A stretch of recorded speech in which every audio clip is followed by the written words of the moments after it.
Espace TV, le 22h.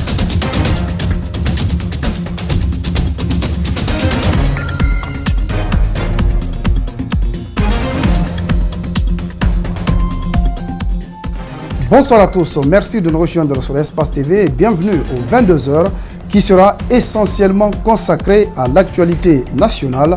Tout d'abord le sommaire. Processus électoral, la CENI poursuit sa série de consultations avec les acteurs politiques. En toile de fond, comment réussir l'organisation des législatives du courant 2019. Si la démarche est saluée, mais des doutes persistent quant à la volonté politique du pouvoir à aller à ces élections. Réaction croisée de certains acteurs politiques dans ce journal. Les jours se suivent et se ressemblent malheureusement pour les habitants de la zone Kapororaï équipée 2 où le déguerpissement se poursuit.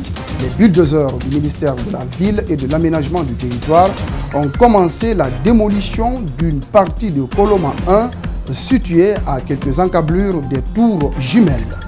Le PDG RDA, dans la ferveur de la commémoration du 35e anniversaire de la disparition de l'ancien président Ahmed Sékou Touré, le parti a organisé ce samedi une exposition collective pour parler de l'homme et de ses œuvres. Voilà pour le sommaire. Bienvenue à tous. La Commission électorale nationale indépendante a entamé une rencontre d'échange et de partage avec les acteurs politiques. La discussion a porté sur des thématiques afin d'aboutir à l'organisation des élections législatives fin 2019. Les acteurs politiques rencontrés saluent le renouement du dialogue avec la CENI, mais doutent de la volonté politique du régime Alpha Condé d'aller à ces élections. Mamadou Kalisso, Thierno Sadouba. Parmi les 5 thématiques débattues figure la révision des fichiers électoraux, la participation des partis politiques dans le démembrement de la CENI, mais aussi l'introduction de nouvelles technologies dans le processus électoral. Sur ces derniers points, les acteurs politiques n'y voient pas d'inconvénients, mais il y a un préalable, rétablir la confiance. Les technologies sont créées pour faciliter le travail des gens, mais en Afrique et particulièrement en Guinée, la technologie elle est faite pour davantage faire la fraude. C'est pourquoi nous sommes plutôt très mesurés par rapport à cela et donc toutes les étapes que nous allons prendre dans ce sens, nous allons veiller à ce que ce soit des pas sûrs. L'utilisation de la technologie signifie, puisque ce n'est pas tout le monde qui va y avoir accès, signifie que nous avons rétabli un climat de confiance entre l'État, nous-mêmes, la CENI. En ce qui concerne le fichier électoral, la position de l'opposition républicaine est claire.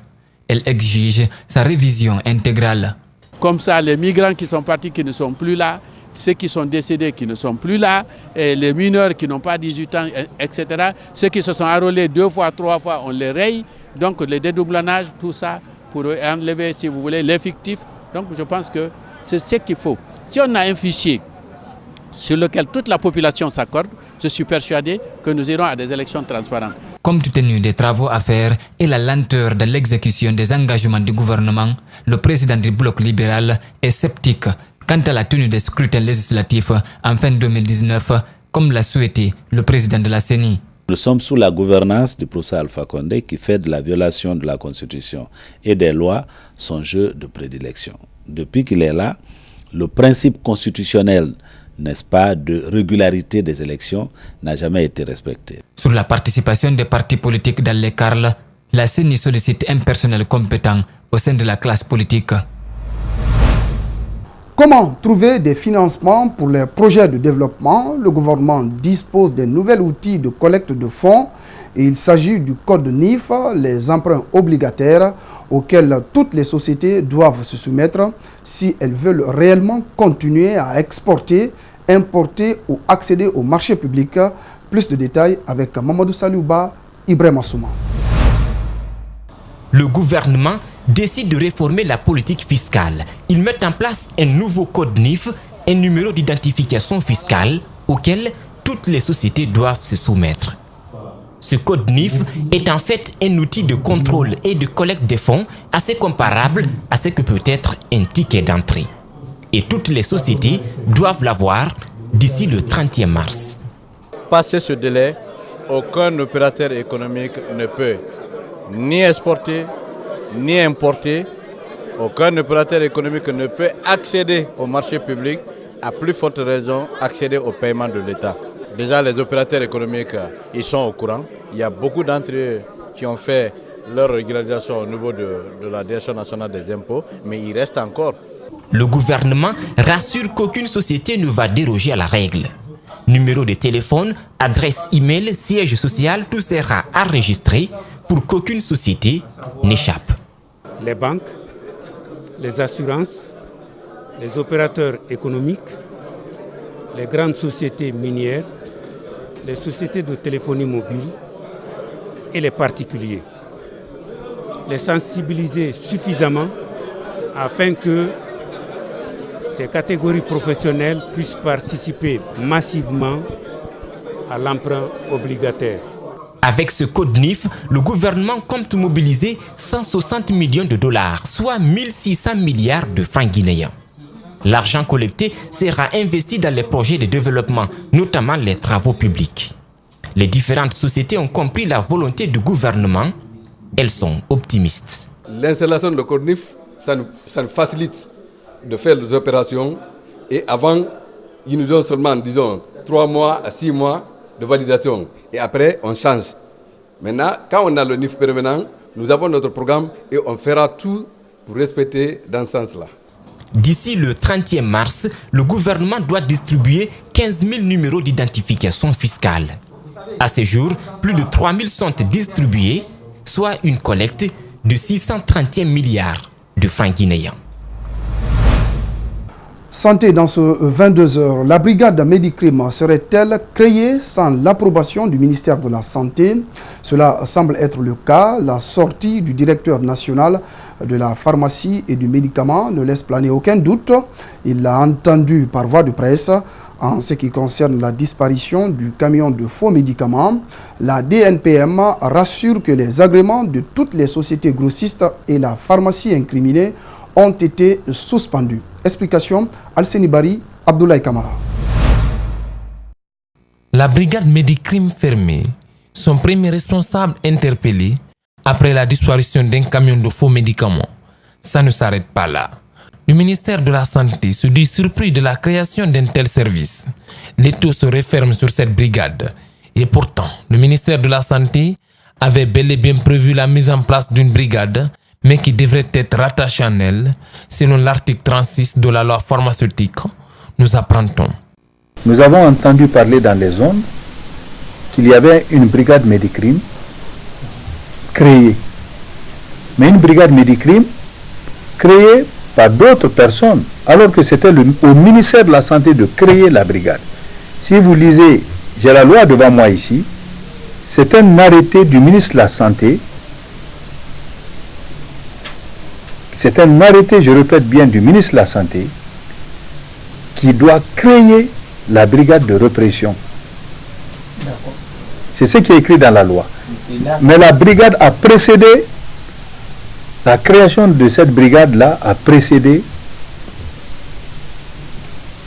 le travail du ministère. Les textes sont sortis, mais on a vu qu'il y avait une brigade qui avait été mise en place. Avec la disparition du camion de 120 tonnes de faux médicaments d'une valeur de 33 milliards de francs guinéens, la brigade Medicrime aurait échoué dans sa mission, celle de lutter contre la contrefaçon des médicaments et des faux médicaments. L'une des premières dispositions prises par le ministère de la Santé a été de faire un acte, une décision de suspension des agréments de tous les grossistes qui ont été incriminés et de la pharmacie aussi qui a été incriminée. J'ai la copie de la décision, c'est nous qui faisons ces actes-là. Les 2 grossistes ont été suspendus. La pharmacie qui se trouve à Cancan a été également suspendue. Dans cette affaire de camion de faux médicaments, la Direction nationale de la pharmacie et du médicament se dédouane et rassure que même les faux produits se trouvant à l'intérieur de ce véhicule n'ont pu être inventoriés. Santé encore, règne sain pour tous et partout, c'est le thème d'une conférence débat animée ce samedi à l'université Gamal Abdel Nasser de Conakry. L'initiative est de la Société guinéenne de néphrologie qui célèbre la Journée mondiale des reins en différé. L'objectif est de sensibiliser la population à se faire dépister pour prévenir la maladie dont le diagnostic tardif multiplie les conséquences. Mariam Fodé Kamara, Ibrahim Awal Kamara nous signent ce compte-rendu. Dans le monde, plusieurs personnes meurent d'insuffisance rénale chronique en raison d'un diagnostic tardif. Selon professeur Alpha Omar Ba, président de la Société guinéenne de néphrologie, l'insuffisance rénale est une maladie silencieuse qui peut être détectée à temps à travers un dépistage, d'où cette conférence débat pour inviter la population à se faire dépister pour ralentir l'évolution de la maladie chez les personnes affectées. Selon une enquête hospitalière menée par la Société guinéenne de néphrologie, 57% de femmes sont atteintes de la maladie contre 43% chez les hommes. Alors, par rapport aux statistiques, il n'y a pas de données nationales, à l'échelle nationale. Alors, toutes les données que nous avons, ce sont des données hospitalières. Mais l'enquête de l'année passée nous a permis de savoir que la maladie rénale n'est pas du tout moins fréquente en Guinée. Nous avons constaté à Kindia que les femmes étaient plus atteintes que les hommes. Des médecins néphrologues expliquent que la mauvaise conservation et l'utilisation des produits peuvent provoquer la maladie. Actuellement, nous avons constaté sur le marché guinéen la prolifération ici de n'importe quel type de médicaments. Non seulement les médicaments ne sont pas bien conservés, mais les médicaments, même s'ils étaient bien conservés ici déjà, s'ils ne sont pas bien utilisés, peuvent entraîner ce qu'on appelle les néphrotoxicités, peuvent endommager les reins, même les antibiotiques. Mais comment reconnaît-on les symptômes de l'insuffisance rénale? La maladie ne fait pas mal. C'est le problème majeur que nous avons.